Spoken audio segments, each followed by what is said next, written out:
আসসালামু আলাইকুম, কেমন আছেন সবাই? আশা করি সবাই ভালো আছেন। আমিও মোটামুটি ভালো, বেশি একটা ভালো না। আমি আমার ছেলে অসুস্থ, তারপর আলহামদুলিল্লাহ আল্লাহ ভালো লাগছে। আল্লাহর কাছে শুকরিয়া আদায় করি, যে ভালোটা রাখছে সেটাই যথেষ্ট।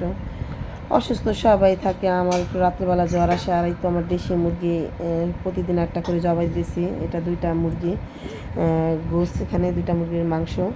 আর আমি বিরিয়ানি রান্না করব। একটা মুরগি দিয়ে তো রান্না করা যাবে না, যেহেতু ছোটো। আমি সব কিছু হাতে মাখতেছি। আর টক দইটা আমি গরুর দুধ দিয়ে বানাই নিছি। এটা টক দইটা দিয়ে মাখা 2-3 মিনিট রেখে তারপর আবার এই সব ময় মশলা দিয়ে আমি কড়াইতে বসে দিলাম। আর কড়াইতে আমি কখনো রান্না করি নাই, জানি না কীরকম হবে, তবে দেখি ইনশাল্লাহ ভালো হয়েছে। অনেক ভালো হয়েছে, যেরকম মনে করছিলাম এরকম হয় নাই। যে পুরা লেগে যাবে ভাবছিলাম, যে কখনো তো আমি রান্না করিনি কড়াইতে।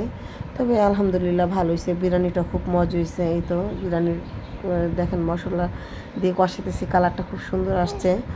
আমি একবার কষাইছি, আবারও পানি দিয়ে আবার কষাইতেছি ভালোভাবে কষাই, তারপরে যে চালটা দিব। আর কেউ ভিডিওটা ভালো লাগলে লাইক কমেন্ট শেয়ার করবেন, সবাই আমার পাশে থাকবেন।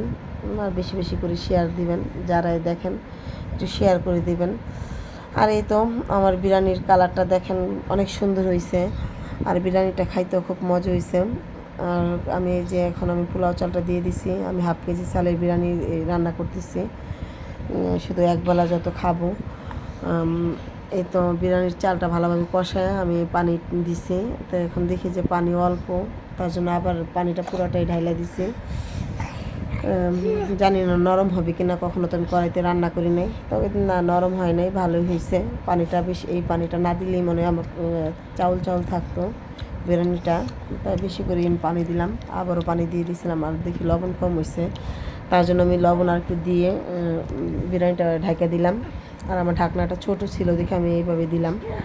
আর আমি কলা, তো আমরা সবসময় কলা আনে, কলা খাইতে খুব ভালোবাসি আমি, তার জন্য কলার ছিলকাগুলো ভিজাই দিলাম, ভিজাই রাখলাম। ভিজাই রেখে আমি গাছে দিব, কেন গাছে দিলে নাকি খুব সুন্দর গাছগুলো থাকে, খুব ভালো থাকে, বেশি বেশি ফুল আসে।